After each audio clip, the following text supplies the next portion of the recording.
So I work in a community mental health team, and we cover the whole of the borough of Westminster, so it's a really big patch. There's about 25 of us working in the team, and we at any one time will be working with usually about 400 people in the community. So like I said, it's a CMHT, community mental health team, so we spend most of our time visiting people where they live, where they are, so whether that be in their own homes or whether it's in care homes, we spend a lot of time working there as well. And we work with a really wide range of different problems, so we spend a lot of our time working with people with dementia, for example, but also we'll help people with problems such as depression or schizophrenia, personality disorders, so it really covers the whole range of mental illnesses that we work with. There's definitely no typical day. It's always very, very different. There'll always be a clinical component to the day, and that will usually be some kind of team meeting. So we might be talking about a new assessment that someone in the team has done, or once a week we'll tend to get together and discuss really complex cases, because often we find with our work it's very difficult to carry a lot of the stuff by yourself, and you really need input from all the different people in the team to come to some sort of decision. So we do a lot of clinical stuff in that respect. I will see patients, but not as many as I wish I could sometimes, because I suppose I'm a consultant in the true sense of the words, that I will often consult with the other staff and really offer them advice on how to manage difficult cases, I think. I spend a lot of time teaching and training, so a lot of my day will be taken up with supervision of trainees or training medical students or other staff members.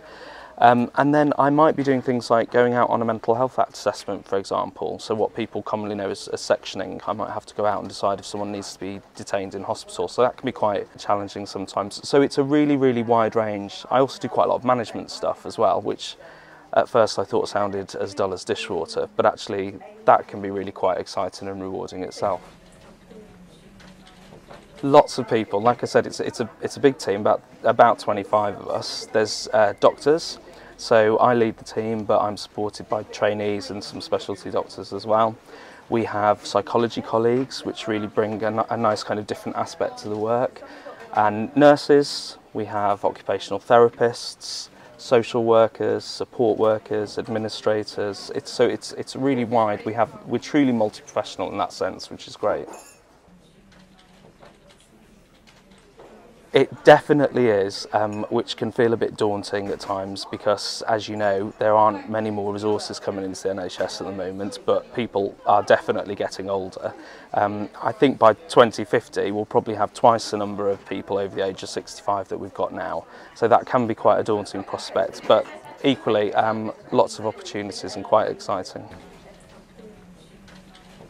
Very, very challenging. But I think the things that make it challenging are the things that make it really rewarding as well. So I've talked about how kind of diverse it can be. Sometimes that can be a bit overwhelming because you're having to shift from doing one thing to something completely different at the drop of a hat. And that can be quite tiring, both physically and emotionally, really.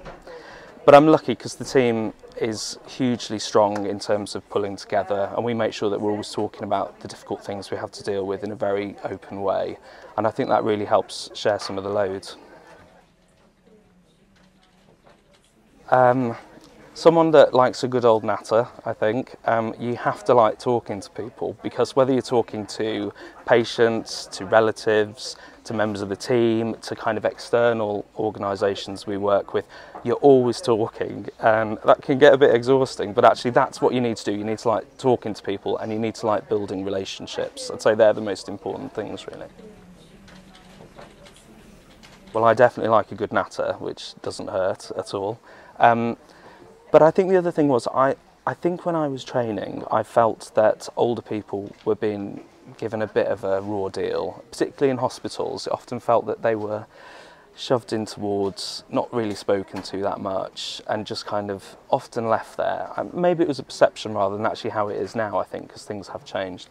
But I think what I really wanted to do was talk to them when I was on the wards, and I just found that I would probably spend far more time talking to them than getting on with the things my consultants wanted me to.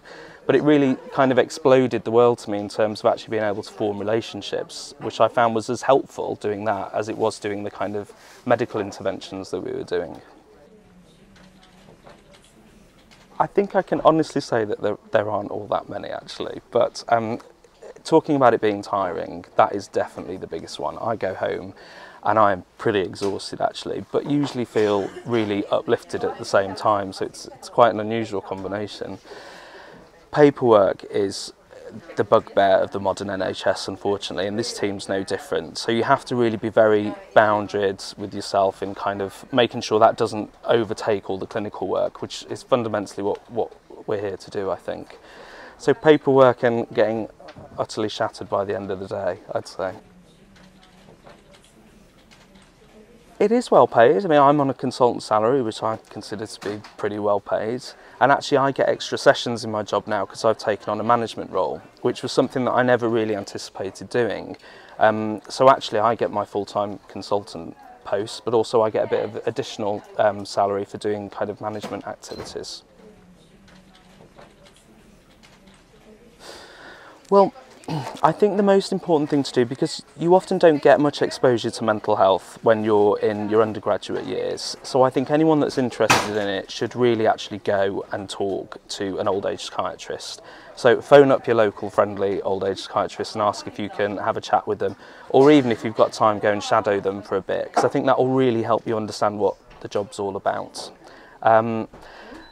The other thing to do is to look at the Royal College of Psychiatrists website, because they're really good at kind of encouraging trainees and students to join them, and you can get lots of discounts and things like that, so that's definitely worth a look as well, I think.